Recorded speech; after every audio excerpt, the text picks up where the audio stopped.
Welcome to the SPANFA 2023 Summer Convention. And this is going to be our first seminar tonight, a seminar on the Riverside Mill Fire in Providence. Our guest speaker is retired Deputy Assistant Chief Bill Giannini from the Providence Fire Department. Bill was a lieutenant at the time of this fire, and lieutenant in Engine 14, the first truck to respond to this fire. So I'll have a nice round of applause.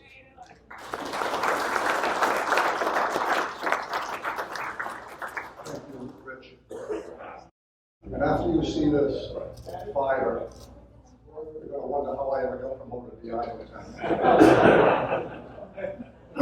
There's a fire report going on, a copy of the original fire report that I submitted to Chief Boyce after this fire. It took about a month to compile. It's about 100 pages long and it's floating around the room, so feel free to browse through. But don't take it out of the room. I need that back. And the only other ground rule, there's a guy here from Providence. When I state a fact or something like that, don't let on that I'm exaggerating, please. So, I am retired. I retired 20 years ago in June of 2003 as the Assistant Chief of Operations. And as you can see, the fire was on December 18, 1989, and I think that's about it for introductions. I do want to thank Eric Wahlberg. Eric, you in the room? Okay, he's not here. Eric and Don Schmidt provided the photographs for this. I had some nice photographs from the fire inspectors, one of the companies that came in and did inspections on it. I looked all over the house for them, I couldn't find them, but they came in and they provided some nice photographs. So let's get down to business. The Riverside Mill was in Olneyville, Rhode Island. People aren't familiar with Olneyville. It's kind of a business center. This is Olneyville, actually. And to situate the building, we were a little bit northwest of Olneyville. This is the L-shaped building. And this red line is the Woonasquatucket River. And the Woonasquatucket River is highlighted here because it has a distinct role and it forced us into a particular strategy that we didn't really like. This is what the land looks like now. This is a satellite shot of it, and the building sat pretty much, the L was here, and it extended about this distance. It was quite a lot of buildings, as you'll see. These are the main roads that are coming into Olneyville Square. This is Valley Street, and the fire station I responded from is kind of up here, up on Apples Avenue. So Valley, Broadway, Westminster, Plainfield Street, Hartford Avenue, and Manton Avenue. Those are the main feeders into Olneyville, providing some good access for the fire apparatus. That's just the front page of the fire report, and I'm zooming in. The fire was 18 December 89. The official address was 50 Aleppo Street, the Riverside Mill Complex. We were dispatched at 1842 on a box alarm. Box 4167, engine 14 went all by itself. 4167 would come in all the time, and it was a single engine response, so that was not unusual. And just as a little tidbit, and you'll see this later, the recall on box 4167 was on December 27th at 15:36. So we were there over 212 hours. We were there 9 days. 2 or 3 days of firefighting, the rest of it was chain of custody. Because the inspectors had to come in, the insurance company had to come in, and we couldn't leave the site. This is the route engine 14 took. We're up here, we came down Valley, around the Lane Street, up Manton Avenue, left on Aleppo Street, and this was the entrance to the Riverside Mill Complex. And this is what it looks like today, and it really hasn't changed that much. There's going up Manton Avenue out of Olneyville. And we turned into Aleppo Street, it's just about here. And now we're looking down Aleppo Street. Even at this close range, we did not see any smoke. It was a cold night, very cold, a little bit cloudy, but there was nothing out of the ordinary. As we drew a little bit closer, we could detect the smell of smoke. We're halfway to the complex now. This is the Riverside, the Atlantic Mill. Let me give you a better shot of that. This is the Atlantic Mill, that's very prominent on Manton Avenue, and coincidentally, I called the second alarm on this building years before that. But we saved that one. We're going down the Ledlow Street, and this is the turn into the Riverside Mill Complex. And one of these is the original curb cut. I think it's this one, because there was a big office building right in front of the building, which unfortunately got torn down. I consider it kind of a historic building just because of its architecture, not because of the fire, but they turned this into a park, and as a result of the fire and what was in that building, it became either a Superfund site or a brownfield, regulated by the EPA for many, many years, until it was released and got cleaned up and now it's a city park. But that's where we go. Bear with me on this one. This is the L you saw, the blue L, okay? That's how it's situated as we're north is to the top, but that's the last time we're going to see it this configuration. This is a CAD drawing I did when I started to do the report, and this is pretty much the way the building was laid out. These were the fire buildings. This office building in the front, which was a little kitty corner, I don't believe that was involved in the fire, and the Ledlow Street kind of runs this way. So we pulled in, I don't know if we went around this way or this way into the office, I forget exactly how it was configured, probably this way. And we pulled engine 14 into this alley, and this dead ended to the Woonasquatucket River. And what you're looking at here, this is the plan view of the building, and this is an elevation of this space. And this is where the fire originally was found. Before I get into any further detail, just to explain how big this building was. The footprint of the building was over 3 acres. The floor space was almost 9 acres. And the perimeter of the building was 2,990 feet, so 3,000 feet of perimeter. And that's a critical statistic for this particular fire. And I'll tell you why in a minute. And it has to do with the Woonasquatucket River. So we went on box 4167 at 1842. We filled in the box at 1844. I think fire alarm filled it. I don't think I called the code red until after that was filled in. I think they got a couple of phone calls after the fire alarm box got tagged. So they filled in the rest of the box. So we got engine 80, 15, special hazard 1, and so on. And then between 1844 and 1848, I called the code red. And I don't remember who called the special signal. Someone called the special signal, probably was the battalion chief, Chief Dillon. And we got engine 6 and engine 3. At 1849, second alarm was called. And what happened there was, Tower Ladder 2 had their bucket up in the air, Ladder 6 had their aerial up in the air. Lieutenant Dave Bach and firefighter Joe Mazer, from their elevated position in front of building 5, and I guess to a better drawing in a minute, they saw that the fire was not only in the front of the building, but all the buildings in the back were involved in fire as well. Rich's brother, Frank Quetta, who was a firefighter at the time, was on ladder 6, and he was up on that area, and he could see other buildings involved in fire, and they collaborated, and ladder 2 finally called. They just called the second alarm without even talking to the chief about it, which was fine. That chief was good with that. So again, we pulled in this way, and we're facing this. This is where engine 14 was. We were parked around here. Let me see if I got another zoom in on this. Not yet. And this is where the first fire was. That was the only thing that was glowing. We had a slight smell of smoke. There was not a whole lot of smoke visible, and this just looked like a routine code red. So we're parked here. Ladder 2 is behind us. We stretched. Well, ladder 2 isn't here yet when we first arrived. We stretched the hand line up the back of engine 14, and we brought it to this door. I had 2 guys with me. I was trying to force the door, and they were going to take the line, and we were going to go up. We figured there was a flight of stairs there. Go up, knock this thing out. It's 6:45 at night. We'd be back by 7:30 maybe. Dinner would be on the table. While we're trying to force the door, the maintenance guy for this whole facility opens the door of this office. He comes up and he says, don't force the door, I have keys. So we said, okay, get the keys, open the door. So he turns around, he's rummaging around for his keys and all, I'm waiting for him to come back. These two windows, and there were 4 windows on side 4 of this building, they exploded violently. And it wasn't a smoke explosion. You've probably seen the video of the other company with the big boom, that smoke explosion, and the explosion was followed by the big black smoke coming out.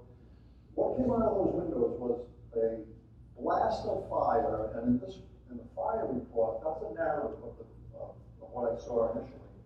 This is what I wrote in the report. The explosion followed a few seconds later by a blast of flame shooting out the front windows. This blast of flame was accompanied by a sound similar to that of the roar of a rocket engine. That's how violent this thing was. That's how much energy was coming out of those windows. And we pretty much feel if we had not listened to the maintenance guy, if we had forced the door, we would have been at least halfway up the stairs, maybe all the way up. And who knows what would have happened. That blast could have killed us. We don't really know what the shock wave was like because it really went over our heads. But that flame came at least 10 feet out of that building. So, put the initial scene in perspective. It was a clear night, 22 degrees Fahrenheit. There was a west-northwest wind blowing at 7 knots. We were dispatched in 1842. BOC, the Bureau of Operational Control, that's what fire alarm province is officially referred to as BOC. At 1844 hours while we were still en route, we had a slight smell of smoke, source was not apparent, and again, the glow was visible in just those 2 windows on the second floor.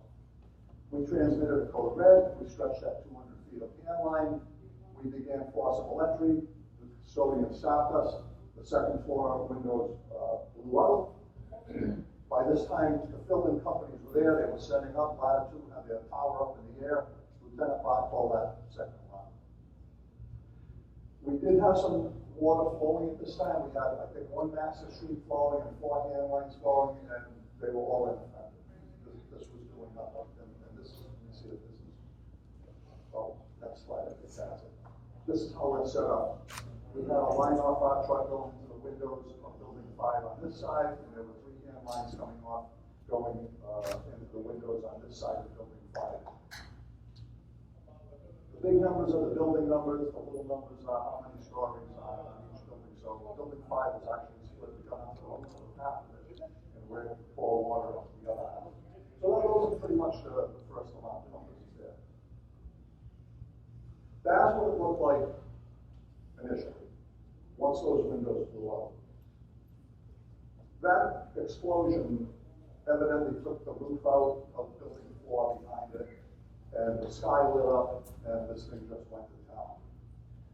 There's Latitude, that's Lieutenant Bach, that's Firefighter Mesa.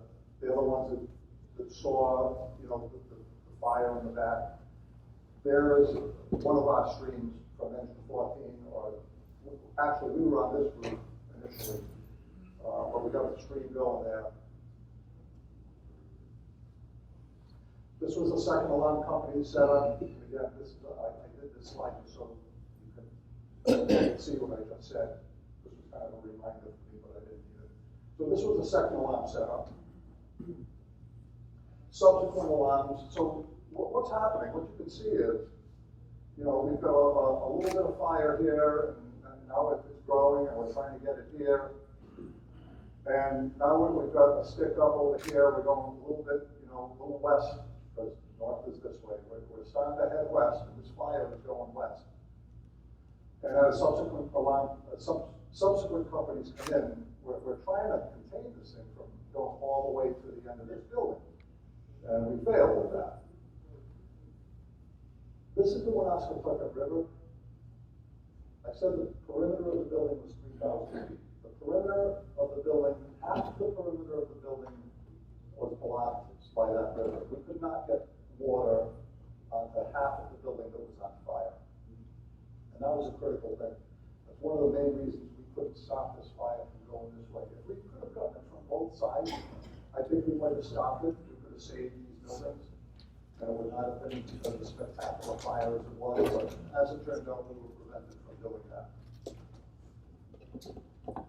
Here's a better view. Here's the river. This is half the perimeter. This is what we could not get water on. This is the only place we could deliver water. Eventually, this was the other side of the river. This was a company operating in a parking lot that came off Hartford Avenue. And they were pouring water, giving it a valiant try. But how effective that water was, I really don't know. It didn't darken this down at all. This fire burned itself out. There's no other way to explain that. So this was a photograph that was taken 24 hours. This was in the Providence Evening Bulletin, I think, that night. And that's just to show you, this is the Providence, this is the Woonsocket River. And this ran the length of the building. And this building was the last building, the most westerly building, so the fire was down here someplace initially. But that gives you a picture of what it looked like in the aftermath. That's another shot of Tower Latitude. That's Lieutenant Rock. That's Joe Mesa. I recognize these two characters anywhere. Joe has his helmet off, which was difficult because he would sweat like crazy, even though it was 22 degrees out. This is Tower Ladder 1, and it looks like they're ahead of Ladder 2, and that can't be because we were in a dead end. Just the way the photograph was taken, they were actually behind Ladder 2, and they had their bucket up at this point as well. And this is not long into the fire that they were able to operate. This is unfortunately Ladder 7. Ladder 7 had to move post haste. They were starting to cook a little bit, and I know they put the jacks up because they had to roll the truck forward, but I think that's a chief officer driving that truck. It looks like a white coat to me and a white helmet. So, it was all hands on deck, yes, and there was no rank structure that was going to say, no, I can't drive the truck. They recognized that truck had to move, and that truck pulled out. You see, we go back a little bit. Ladder 7, that was Ladder 7. So they were like kind of stuck in this corner, and the radiant heat was killing them. Ladder 4 is here. Ladder 4, that's Ladder 4, I think. They had to move too. They started to smoke as well. I mean, this fire was hot. Route 6, if you're familiar with, Rhode Islanders know Route 60 that runs behind Onlyville. This is it, right here. And cars on this freeway would feel the heat from this fire. This is probably only, maybe 100 feet or so. Tremendous amounts of radiant heat from this fire. And, that's one of the physics of why this fire is so bad. So there they are again, this Ladder 7. This is just a scene. I think this is a shot from the parking lot off Hartford Avenue, and this building was part of their property, I think. So we're looking at the back of the building. It's the only way I can envision that this was an elevated position relative to that building. It had to be in the parking lot or Hartford Avenue. Yeah, that's just, the intensity of this thing was, Was it a working mill or an abandoned mill? it was a mill that had stopped being a mill and then subdivided into about 90 different businesses, and most of them were jewelry businesses, and a lot of them had open tubs of cyanide. Cyanide was used to clean metal parts. And what happens when you add moisture to cyanide pellets? You make cyanide gas. There was a lot of cyanide gas. Luckily, with a fire like that, it burned off and no harm done. So, now we're in North Providence. Why are we in North Providence? That's because of Richard Quetta.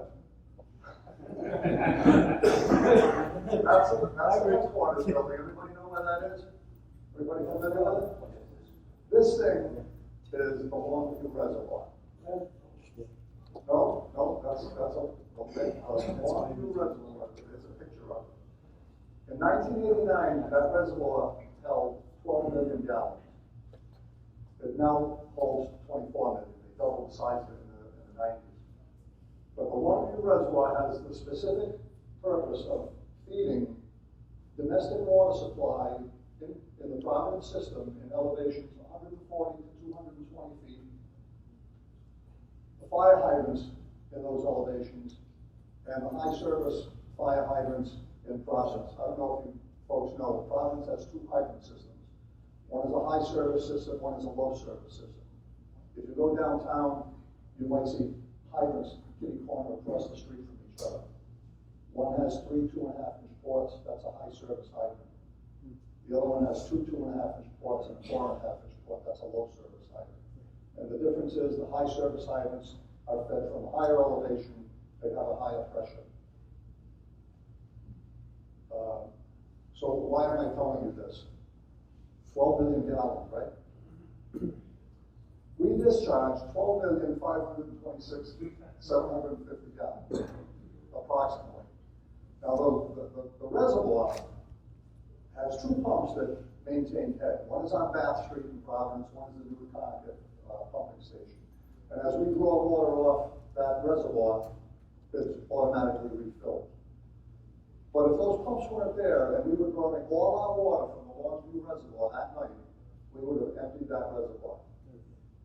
And I don't think that it's ever been done before. I don't think we've ever pumped that much water. 12 million gallons, 104 million pounds. Here are some of the statistics. 32,000 feet of hose. And I know at the end of this file, Lieutenant Paul Peter was in charge of the crew that had to pick this stuff up. And that was quite, roll all that stuff up. And he didn't do all of it. Obviously, some of the other companies helped pick up their own codes with it. That's how much was on the ground at some point during that fire. 2,300 feet of area of ladders, whether it be aerial or tower ladder or extension ladder. These are the alarms transmitted. We went out at 1842 on 12/18. The recall for box 12-167 was on the 27th of December, 9 days later at about 3:30 in the afternoon. I happened to be there at 1842. I was working a 4-hour callback. The lieutenant in engine 14 had to go to the contract negotiations. And I got a call in the afternoon. The deputy assistant chief said, "Do you want to work a short callback?" "Sure." 4 easy hours of overtime. I was there 22 hours. Because Costa didn't come back. Costa was the lieutenant. When he didn't come to engine 14. He was assigned to something else. So I stayed all night. And then I was in ladder 6 on C group. We started at 8 o'clock the next morning. We were there. So I stayed there. And I think the arthritis in my hands and neck because of this fire. Cold, and wet night. But these are all I'm not going to go through all this, but this is what our transmittal, the alarm transmittal looks like. I pulled these out of the code red video just to show as an example of the intensity of this fire. I haven't seen this in any other fires I've been to. Sometimes you see it in big forest fires, but not in building fires. And this is just an intense amount of fire rolling out of this building. And you can see this little column. That's all the heat energy. And this thing is spinning. And there's speed to that thing, and it's wrapping itself up. And now we got a little fire tornado in here. That's how much draft this fire was creating, how much heat that was there. It made its own little tornado. And that's the only time I've ever seen that at a building fire. This is a sequence of pictures from Code Red. You probably see that to my right or so, but this is just some of our heavy work. Again, there's that picture.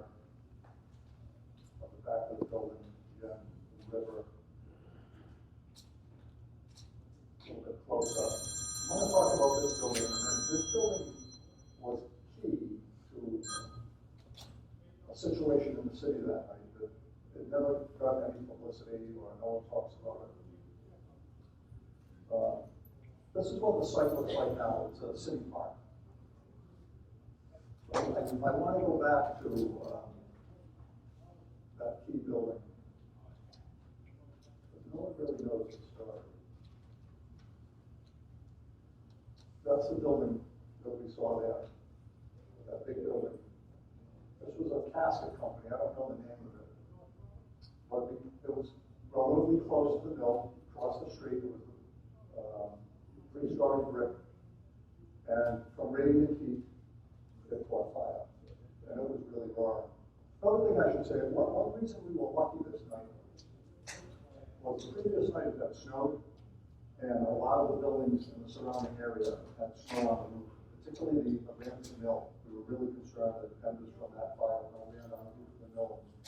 If we had lost both of those mills, that would have been a disaster. The abandoned mill was here, but we had snow on the roof.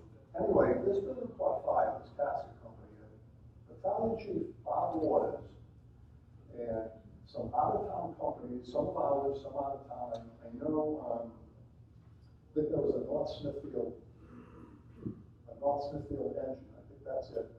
And there was an out-of-town ladder company there. They worked tremendously hard to put that fire out.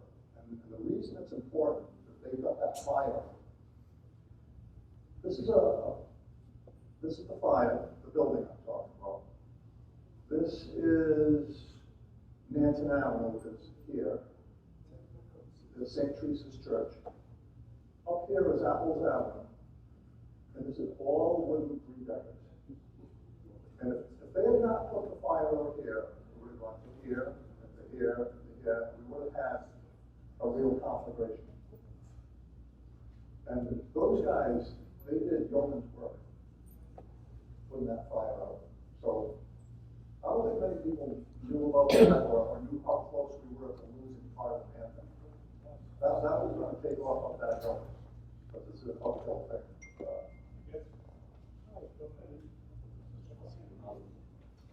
What else did I want to tell you? That.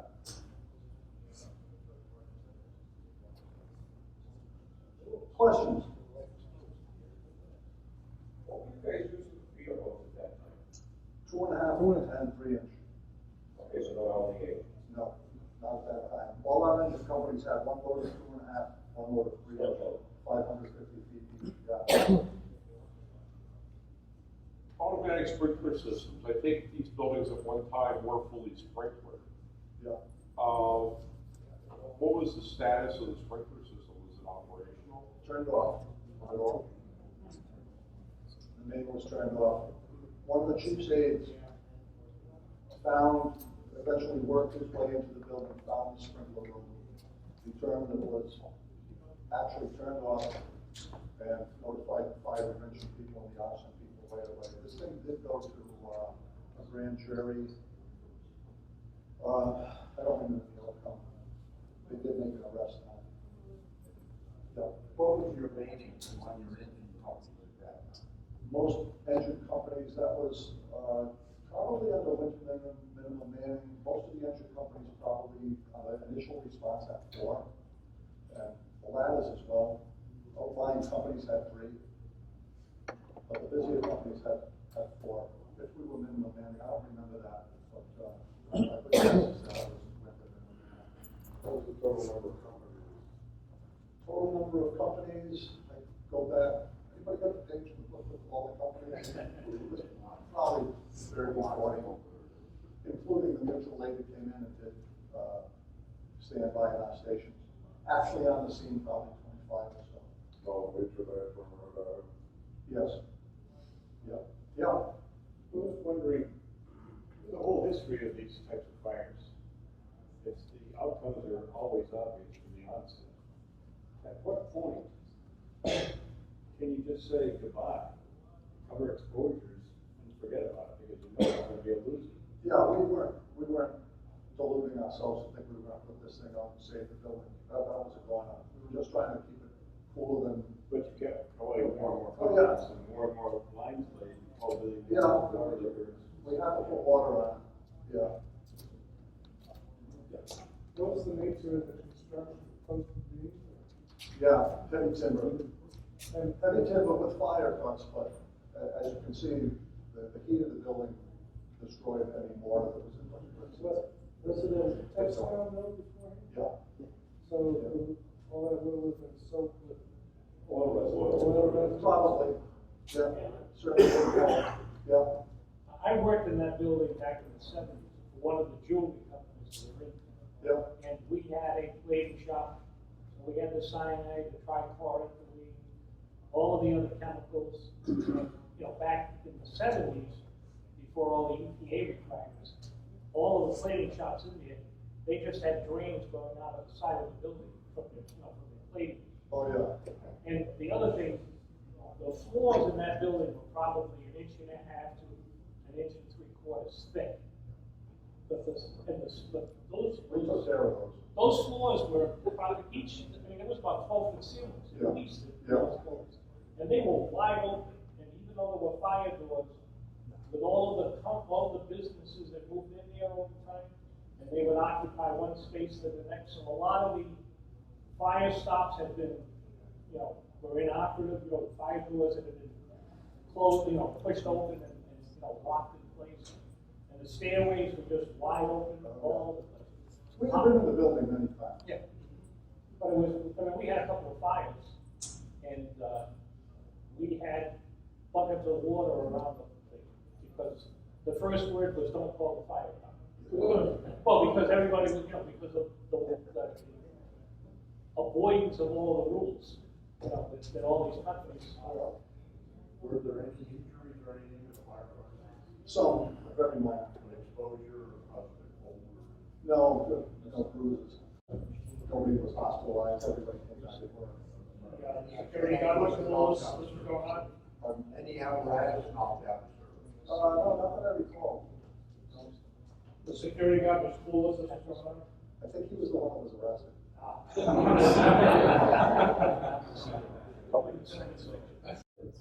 Well, thanks, everybody.